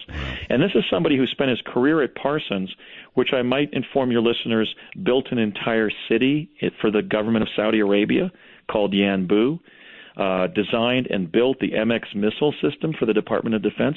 We're talking about real heavyweights in engineering. This is what Conason said to me. I said, and tell everything about the teleporters, the chronovisors. He said, a book, this is a direct quote, a book, a movie, nobody on the outside knows about that stuff. Okay, that's from the horse's mouth from Parsons, one of my dad's career colleagues at the Ralph M. Parsons Company. So next time your Southern California listeners drive past Parsons, look over and wave, because that's the puzzle palace where the U.S. time-space capability emerged. It emerged as a result of Parsons doing a brilliant job coordinating this intelligence funnel that would produce a time travel capability. Ralph M. Parsons was so proud of his work that in 1972 he purchased what was then the world's largest private yacht from Adnan Khashoggi, the Iranian arms merchant. And what did he name it? He named it Pegasus 2. And that was on the Parsons website. Really? Back in the early 20s when I was beginning my investigation. And after that, it was nothing but the Earth giving up its time travel secrets. On my second major fact-finding trip to New Mexico in 2004, I even went into the special collections at New Mexico Tech, pulled the Dr. Sterling Colgate file, and found a newspaper clipping from 1972 that announced that Dr. Colgate was going to be giving a public lecture on what? on what I had already been stating he used to send me to Gettysburg in 1863. Okay. Plasma confinement. Right. I've got a question. Is it possible to bring physical items back? Yes, if you're the person carrying the item, or the person carrying the thing jumps through the portal with you, if you're in for more than 15 minutes via chronovision, that's one way. We can't do it with teleportation because you would get stranded going there and being in the past. Mm-hmm. But we could bring George Washington or somebody back, or let's say who was the man who got trapped in the whale in the Bible. Noah? Job. Job. Was it Noah? Job. Anyway, if we could open up a time-space portal, if we were to try to do that, we could do it by opening up a time-space portal via chronovision, inserting a portal, and bringing the person through with us. In fact, that happened several times accidentally when we were jumping back from the past.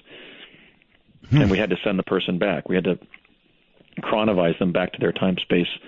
Probably had to have them see a psychiatrist as well. Yeah. So, do you have any idea of what's happened since the time you exited the program, however that happened, and now? Is it still going strong? I think it is. Let me say what I know. Okay. I know that in 1972, we were all told that we were going to be separated from the project as a pro forma matter. The project would never communicate with us again, and if anybody asked them whether the project existed or we were part of it, they would deny everything. That's what we were told.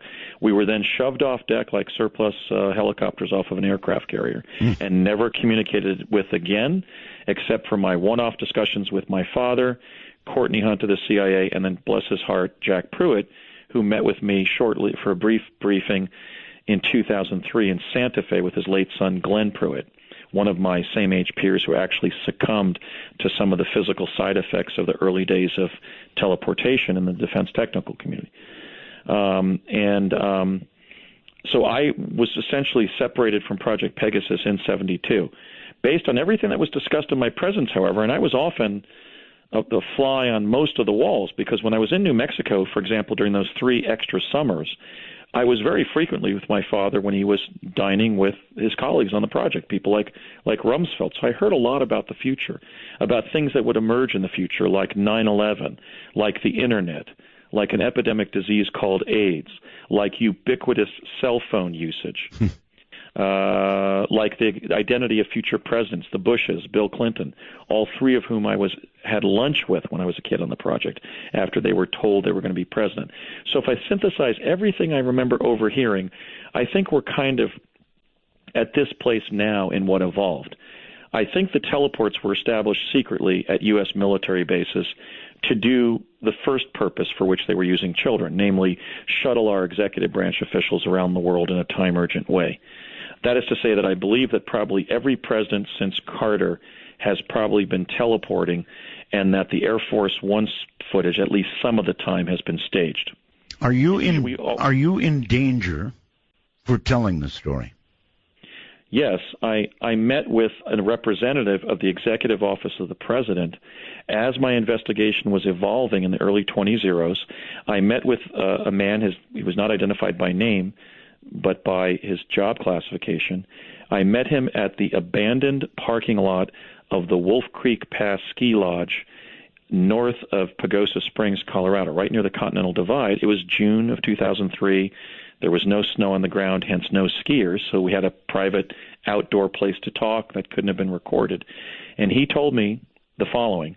He said, Andrew, we don't know why you abandoned your career when you were potentially emerging as a prominent environmental lawyer. We're kind of mystified as to why you're obsessed now with your childhood time travel experiences, but we want you to know the following, that Project Pegasus existed, that you were part of it, that you're not losing your mind, you were legitimately part of it, it was a bona fide project, and that it involved the development of different time travel technologies. But we also want you to know, in terms of what's relevant today and for the future, that the Executive Office of the President wants you to know that if you continue to investigate, write about, or talk about the technologies, we cannot guarantee your survival. So, Art, I don't know whether that was a Rumsfeld scripted. Of course, Secretary Rumsfeld was then SecDef. He was Secretary of Defense at that time. He's been the longest serving Secretary of Defense under Gerald Ford and George W. Bush. I don't know whether that was a Rumsfeld scripted Strange-Lovian warning to me. It sounded like a warning to me. All right, hold tight. Yeah, I think it was a warning. Yeah, warning. All right, hold tight. This is something, huh? A quantum bomb is ahead, I'm told. Andy Basiago is my guest. I'm Art Bell. Doing all right. A little driving on a Saturday night. Come walk me.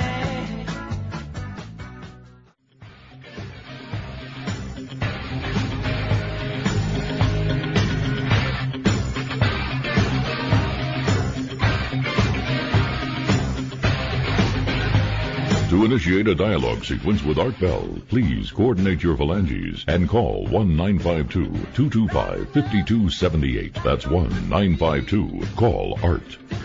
Well, I'm not sure what you can say about this so far, except that it is a well-told story by a very articulate man who absolutely believes what he's saying, and it sure sounds real. So, Andrew, welcome back. You mentioned Good to be back. Something about a quantum bomb. Shell, yes. A shell, yes. It truly is, Art, so I hope you're sitting down. I am. Okay. Let me set it up properly so you can put it in proper historical perspective and personal perspective, because it's going to transform your view of the quantum hologram and your own place in it. Okay. And I offer it as a gift, certainly not as a criticism, but I offer it as a profound gift for your decades of great reporting in general, and specifically your coverage of the time travel subject, which I think is going to kind of define the 21st century. I mean, we're going to be teleporting in just a few years when this technology is declassified. I'm talking about the Tesla teleportation technology. How do you expect that to occur, by the way? Under proper presidential leadership, if I or somebody else has to bring it, I think it's going to require a president committed to doing it, to declassifying life-advantaging technologies rather than keeping them secret and pent up in the war machine, in the military-industrial complex that President Eisenhower warned us about in his January 61 farewell address. So you think it will take a president who decides the time is now? Yes, and that's why I'm seeking the presidency in 2016 as an independent candidate. But it doesn't have to be me. It could be somebody else. It could be Jim Webb. It could be Jeb Bush. It could be Hillary Clinton. But we have to do it. And you know why? Because if we implement Tesla teleportation, we will remove from the atmosphere 60% of the greenhouse gases that we create that we can affect. Of those possible presidents you just mentioned, Andrew, somebody who has done a lot of time travel into the reasonable future should know who's going to be president. Well, I did know some of the past ones, and I believe my colleague Alfred Lambermont Weber can confirm that I described the Obama presidency before it happened in 2008. Okay. I don't know all of them because I was just introduced to several of them. And for example, I had lunch with Bill Clinton when he was still in law school, or even earlier. I can't really date it. It was 69, 70, 71 in New Mexico, shortly after he had been briefed on his future presidency. But I don't know about the Hillary Clinton candidacy relative to nobody knows about that now. All right, so the quantum bomb shall proceed. Okay. I have to set it up properly, and that is that in the fall of 1971, my father was responsible for getting me through the teleporter at Sandia by 9 p.m. one night, which was some kind of technical witching hour that he had to do. But he was in the hallway regaling a young physicist, kind of a young Stanton Friedman, about the fact that we were teleporting. And this young physicist just couldn't believe it. He was asking about any medical side effects, how we were doing it, and so forth. So when I finally was almost picked up and carried by one of the ladies from DARPA, and I ran through the device at Sandia that night, I looked over at the standard clock on the wall, and it was 9:02 p.m. What ended up happening as a result of that, I don't know why, it was some kind of technical effect, is I began slipping. So, for example, when we moved to Southern California in 72, and I would be standing at my locker in junior high school in Chatsworth, California, I'd be putting my books in my book bag, and then suddenly all of the noise of the horseplay of the kids around me would suddenly stop, and the sound of them would actually be ringing in my ears. They would suddenly disappear, and I would get kind of like this Kundalini sensation. And I would walk to my next class, and I would get a tardy for being a couple of minutes late. So in the beginning of the summer of 80, my dad got right in front of me on our front yard in Chatsworth, and he explained how he was going to send me over to a painting contractor near the Van Nuys Airport, Van Nuys, California Airport, where there was a teleporter in their shop. And the guys there would push me through the machine. I would pop out behind one of the buildings in Los Alamos. They would run me through a couple short hallways there, back into another Tesla teleporter, and I would teleport the short distance back to Van Nuys, popping into view in front of the building, and just walk down to my brother's Chevy Malibu. So I should keep the keys to his car in the ignition, because, of course, you can't take magnetic metal through the Tesla teleporters. And my dad explained how this was an attempt to shave off the extra 2 minutes by which I was repeatedly slipping in life. For all I know, that showed up at on the security cameras at the Northridge Fashion Center. I don't know how they detected I was slipping. I must have been seen disappearing from view. So this was going to be a means to shave off that extra 2 minutes. Now, to this day, I don't know whether they succeeded at doing that and returned me to my original timeline from birth, or they basically placed me on a third timeline, with the time between the slippage in fall of 71 and summer of 80 being kind of a quantum interregnum during which I was on a second timeline, okay? But my point here is I'm not on the same timeline I was up until that mishap in fall of 71. But something happened to me several weeks before that event in 71 that should be of great personal interest to you. Okay. And I offer it now, having spent 15 years waiting to tell you. And here it is. On November 5th of 1971, we participated in an advanced chronovisor probe from ITT Defense Communications in Nutley, New Jersey. I checked the date because it was the first Friday in November of 71, and I remembered how they were constantly asking whether we were psychologically prepared. And this was no ordinary chronovisor array. This light was so bright that we were stanchioned to the floor of the stage. There was a metal stanchion with a non-metallic belt that reached out, and we were actually stanchioned to the floor. Okay? Yes. When the light was turned on, we disappeared. Okay, we weren't seen walking out of view in the time-space hologram that was propagated. We disappeared from view. Now, and that was, by the way, that was the probe during which we were sent to the U.S. Supreme Court building in the year 2013, and I at least found, and during my debriefing with a lieutenant commander from the Navy down the hall, reported that the Supreme Court building was under about 100 feet of brackish water. Mm-hmm. But we didn't experience that in 2013. We came, however, within 5 to 6 days, that is 1 degree of rotation of the Earth, of being struck on Earth by a solar flare that would have melted the polar ice caps and resulted in that event that we saw during that time probe. These time probes, after all, especially during chronovision, sometimes accessed alternate timelines where, at least in that case, that hellacious disaster occurred, but which thankfully we were spared. Okay. Now, before each technical activity, there would be an acclimation. We would be taken to the project location, and the technology would be explained to us to a group of about 4 or 5 children. So prior to that November 5th, 71 time probe from ITT Defense Communications in Nutley, we went out to that location. When we arrived in the room where the advanced chronovisor was, there was a sole technician who was working with one of the holograms, trying to keep it stabilized so it wouldn't go on the blink like an old TV picture. And he was very, very frustrated. It was clear from my surmise now that maybe he was there for hours trying to keep that hologram up. You can't send people in time-space via chronovision when your hologram keeps collapsing. Right. Okay. We run in as a group of noisy fifth graders by fall of 71, and the young technician, about 25 years of age, bearing a striking resemblance to you as a young man, Art, said, "Would you tell these children to shut the blank up?"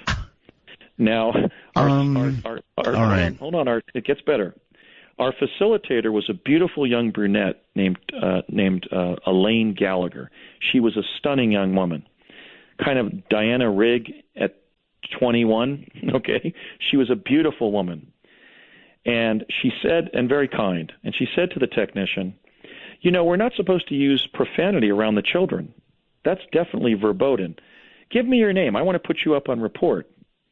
And the technician, bear with me, this was my initial timeline. I hadn't been shifted yet as a result of the mishap at Sandia.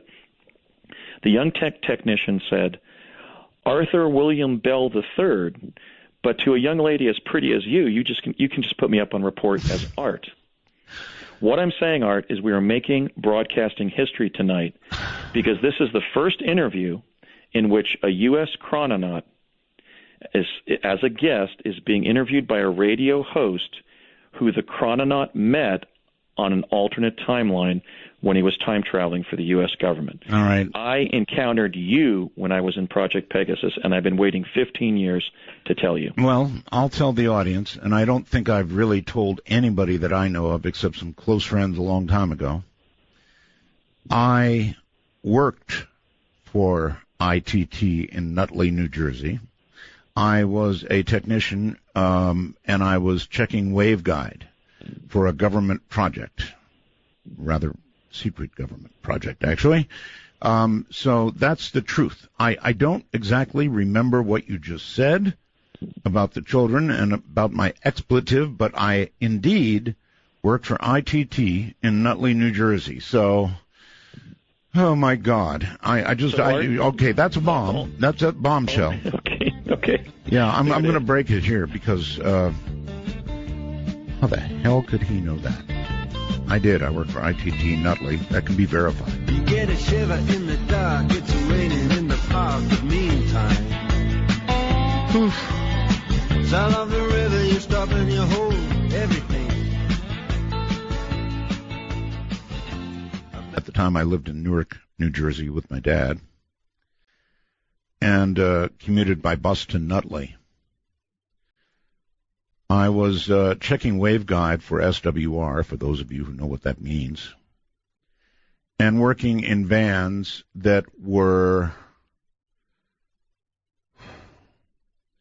I don't want to talk a lot about this because I don't know. I do know a lot of it was classified, and I don't know how much I can actually talk about. But yes, he dropped a quantum bombshell on me. There's no question about that, and I'm giving it as much thought as I can, trying to decide how he knows this. Andrew, you're back on the air. Yeah. I do apologize if it was personally shattering. But I think it's a perfect object lesson actually in timelines. The reason that I have this memory is because it happened to me, but we know it happened on the original timeline that I was on. Now, one decision could have resulted in you working on chronovision rather than waveguide propagation in that context at that time as yourself.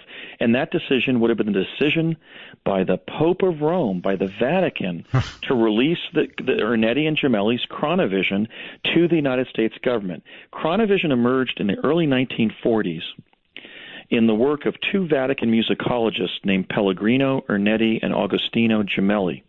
They were distinguished Catholic prelates doing investigations at the Catholic University of Milan into the harmonic patterns in Gregorian chants.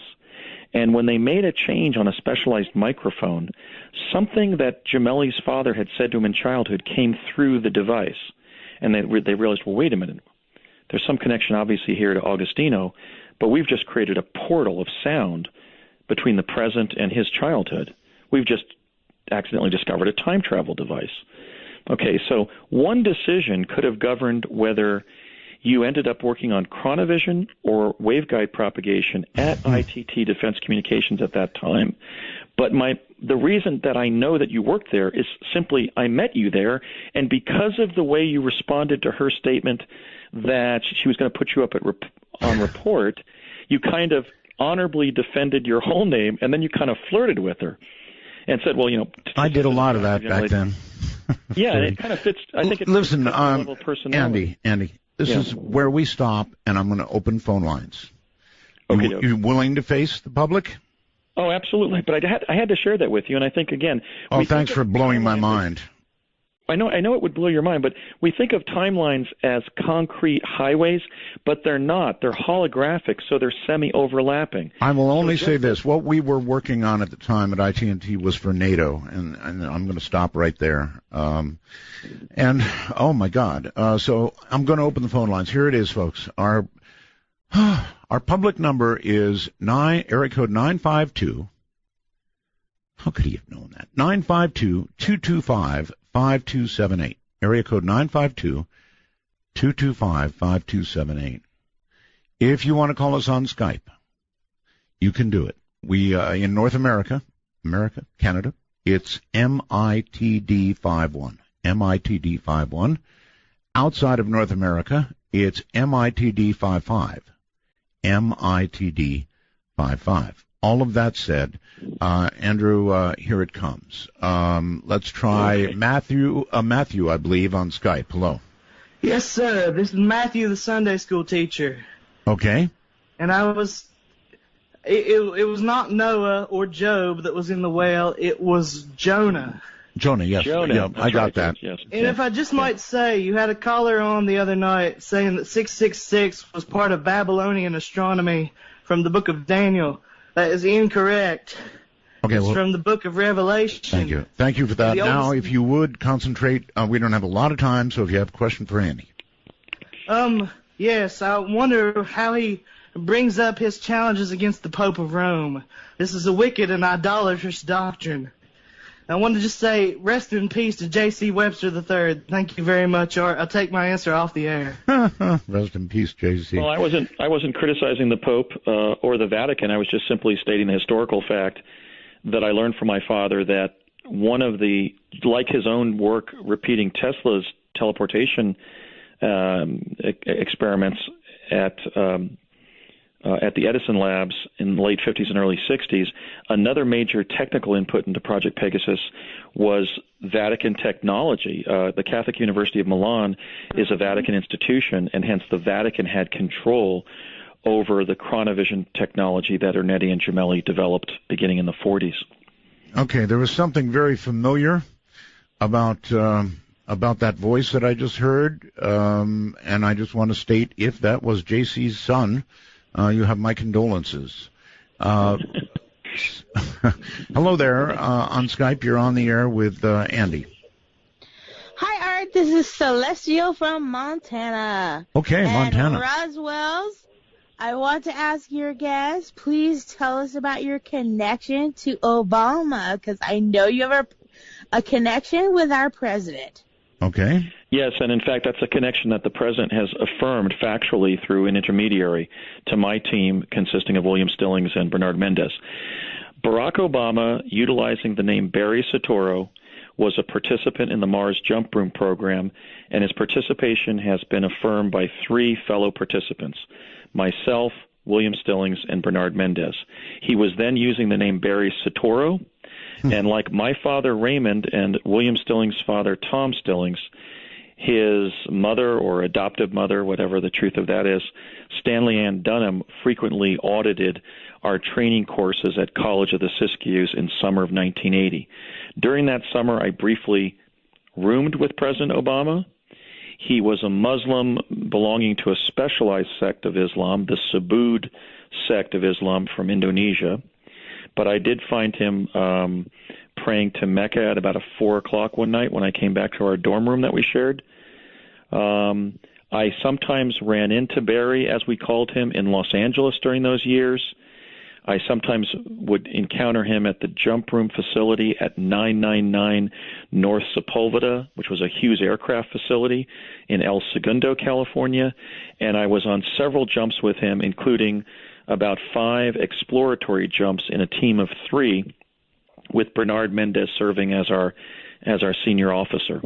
Okay. So the president has not publicly affirmed his involvement. He is now commander-in-chief of the U.S. military, so he's put in a pretty difficult spot to affirm his involvement in a defense project that remains secret. But I think I'm at liberty to state that through an intermediary to Bernard Mendez, he stated that he remembered his involvement in the Mars Jump Room program. He remembered me vividly as one of his friends and colleagues on the project, but everything seemed vague and dreamlike, but notwithstanding that fact that when he left the presidency, he would affirm his involvement in the Mars Jump Room program. All right. Lawrence, you're on the air with Andy. Where are you calling from, please? Hello, Art. Hello. Yes, where are Hello? you? Yes, where you're on the air. Where are you? I live in London. London. Okay, you're on the air. Yeah, very interesting program. Absolutely fascinating. Oh, But yes. I was looking at the second image, and I've been technical illustrator for years in my life, so I'm quite used to looking at perspectives. And the image of Andrew in the second image just seems to me as if it's too big in relation to the rest of the images. It is. I was undergoing a time-space effect where the softer, more pliable parts of my body were evanescing. The effect was wearing off, and I was going back to 1972. The denser bodily structures, such as my teeth and skull, are holding back. Art mentioned earlier that there seems to be water present. That was probably the water in my head. So I was actually being obliterated at that location, dematerialized, if you will, as I was disappearing from view as the plasma confinement effect was wearing off. So it is, I noted the discrepancy that you've identified. Essentially, my head looks bigger than it should, but I would add that my head was dematerializing. Right, at the time I the see. picture was taken. And it Great can't to have be you the back, classic. Art, by the way. Thank you. Thank you. Thank you. All right. That's all he's got. Well, I was going to add, Art, that it can't be the classic Civil War era photograph of defect where somebody moved when the negative was being exposed, because that created a moving blur. What we see there is a standing fade, and there was no technology to produce that in 1863. All right. Not a lot of time here. Bellevue, Washington, you're on the air with Andy. Bellevue, Hello, Washington. Hello. Hello, my name is Matt. I'm from Bellevue, Washington. Mm-hmm. Thank you for going on air and taking my call. And Andy, I've spoke with you a few times on Facebook, but you've sort of answered this question vaguely in the past, but I kind of wanted to get a little more clarification.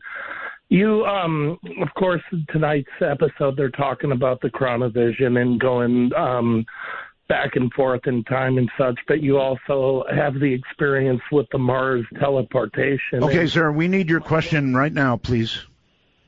Okay, my question is it possible that when you traveled to Mars, it wasn't on the same timeline as we're living in now? Okay. At this point in our investigation, all of the above is possible. We could have been going to the past on Mars, the ancient past, the far future on Mars. We could have been going to something else. Bernard Mendez theorizes that we were going to what we've named a synthetic quantum environment in which a Mars-like environment was set up. And there's support for that because there were holographic effects that intruded into our experiences that indicate that it wasn't strictly a spatial accessing of Mars. There were temporal anomalies, there were holographic anomalies. So we believe that the jump room to Mars may not have been a teleporter. It may have been some form of exoplanetary chronovisor that was propagating a hologram of Mars that was reproducing the actual Mars, but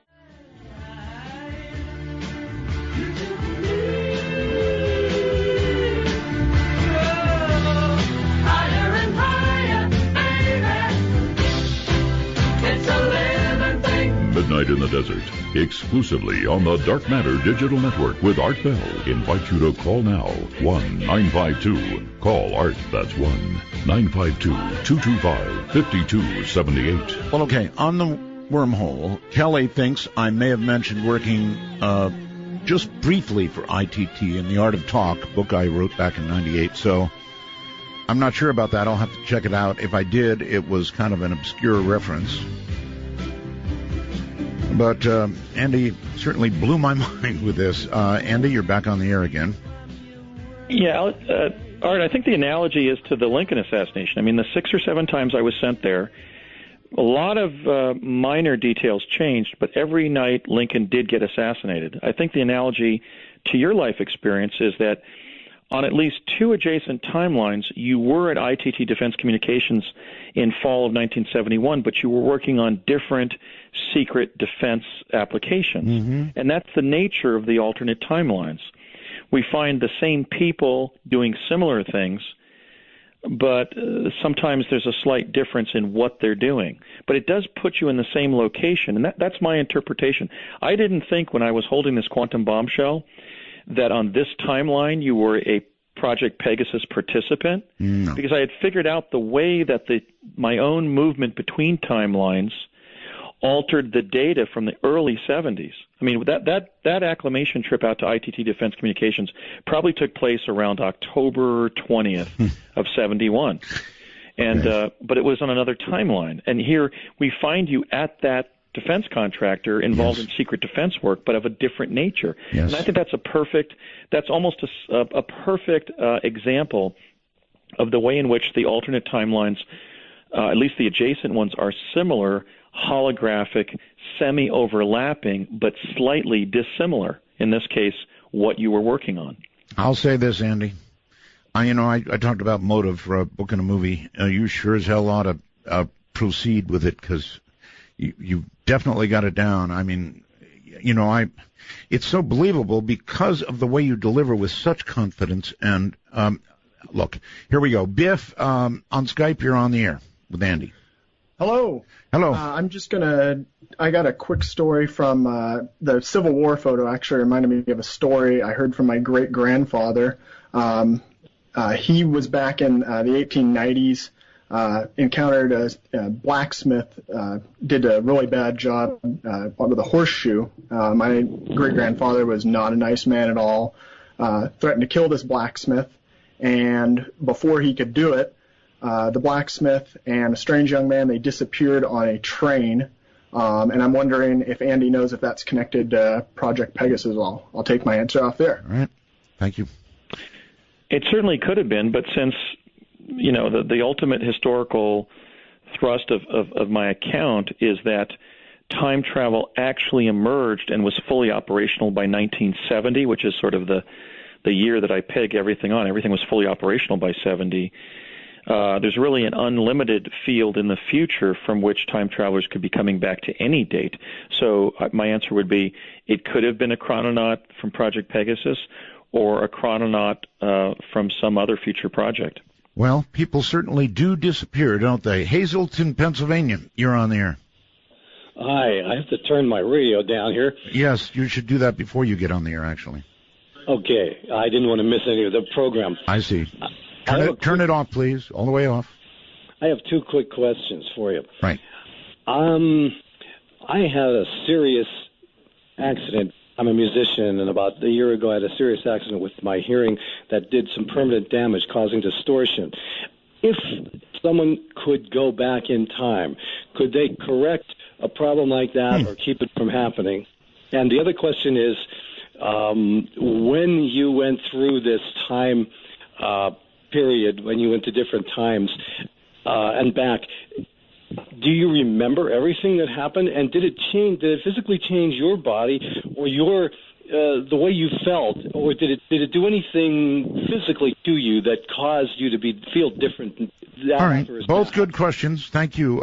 First, his hearing question, and it's a good one. If you had a medical illness that was the result of some sort of, industrial accident or whatever, and you harmed your hearing, could you go back in time and change that? Well, when you went back in time, you'd be the age that you are at the time that you start the journey in the future. Because the past is immutable, because of the collapse of the wave function in the present, during the past's present, you can participate in a past event, but you can't change what happens because you're in the original event. Okay. So at most you could have gone back and informed yourself to avoid the accident, but it looks like since the past shows that you developed the hearing loss from the accident, that you didn't prevent it. Right. Okay. best. All right. Physical changes for you in time travel. Any? Well, there were medical side effects. The child teleportees in adulthood have developed a disease that mimics diabetes. That was the major part of Jack Pruitt's motivation for meeting with me in June of 2003, to advise me of that malady and to pursue basically caloric restriction and glycemic indexing of my food to avoid rampant weight gain, which, thank God and thank Jack, I have avoided. All right. Others have not been so lucky. Adults who were teleporting in that era, including my father, developed heart valve defects because their tissues were denser, and the vibrational effects within the vortal tunnel, it was believed, fused. So there are fusing dangers. There are dangers. Yeah, my dad lived the last 13 years of his life with an artificial mitral valve, which had to be removed during open heart surgery. Got it. And that was undoubtedly from his teleporting in Project Pegasus. All right. Mark, wherever you are, you're on with my guest, Andy. Yeah, hi, Art. This is Mark again in Bern, Switzerland, and I have a question for Andy. Sure. Andy, if timelines, or if you could have multiple timelines in the past, it sort of says that, the past is fluid in some sense. What does this say about causality? Cause and effect. Mm-hmm. How does this change, what we take for granted, that if A happens, then B follows? Can you say something about that? Well, time travel definitely upturns the notions and understandings we have from early infancy about causality. This is actually a very brilliant question. Essentially, when you time travel to the past and intervene in a past event, you are providing what you basically propagate is the effect before the cause. I mean, I was in 1863 appearing in that photograph before I went there. So the effect precedes the cause during retrocausation by going back to the past. The same, just syllogistically, the same applies to the future. So in fact, time travel disrupts and overturns our conventional abiding notions of causality. This is why I've spent, 100,000 words, 1 million words on Facebook explaining the fact that when you go back to the past, you can't change the event that occurred because you were visiting the original event and you were part of it. But if you were traveling from the future, you were creating the cause before the effect before the cause was offered, which you only offer in the future when you go back in time travel and affect the past. It's not something that people can readily grasp because after object permanence in infancy, we then start to understand causality. We know if we cry that our mother's going to show up at our crib and that, B follows A. And that's the way the universe works. But the problem is that time travel upsets our notions of causality. I think in terms of the other question, I think that you're implicitly acting, which is something about the phenomenology of reality. It really goes back to the Einstein-Heisenberg dilemma. Einstein believed that the world exists because we perceive it, whereas Heisenberg insisted that the world exists and we perceive it. I don't think that tautology has really been resolved, but I kind of lean towards Heisenberg because I think even if I don't think about some aspect of the world, it has an a priori existence, and that's why I can sometimes perceive what's in the world, like what the Eiffel Tower looks like or any kind of data point like that. All right, Mark. Thank you. Right, thank you very much for the call, and take care of yourself there in Switzerland. Let's go to, Bloomington, Illinois on the phone. Yeah. Hi, Art. My name is George. Hey, George. And it's been a pleasure listening to you guys speak about this evening. And I would like to ask Andrew a question there about his time travels into the future. Go ahead. As far as when you traveled into the future, were you able to make any note of any kind of major medical advancements that might have taken place that have not yet taken place, such as maybe cures for, say, blindness or Really a good question. Really a good question. What about it, Andrew?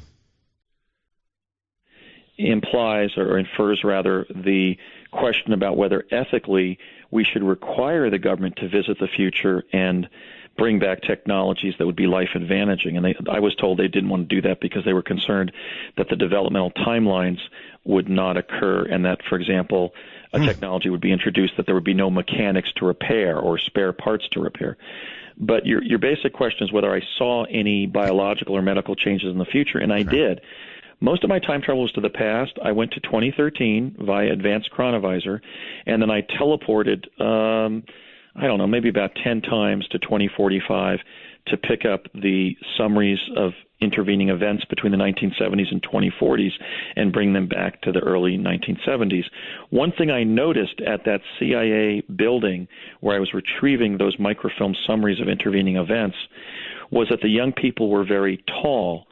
So I think there's a kind of an avatar effect that will probably result from improved nutrition, neonatal and postnatal care, and probably genetic engineering. The human species is going to become taller and more lithe physically, because clearly I could tell as, a fifth grader from New Jersey of ordinary stature that the young people I was interacting with were very tall compared to, for example, my college-age cousins, and were even taller than some of the ordinary statured people at that particular building, which was an intelligence community building somewhere in the American Southwest. Okay, he was asking about specifically medical advances. That was interesting about getting taller, but for example...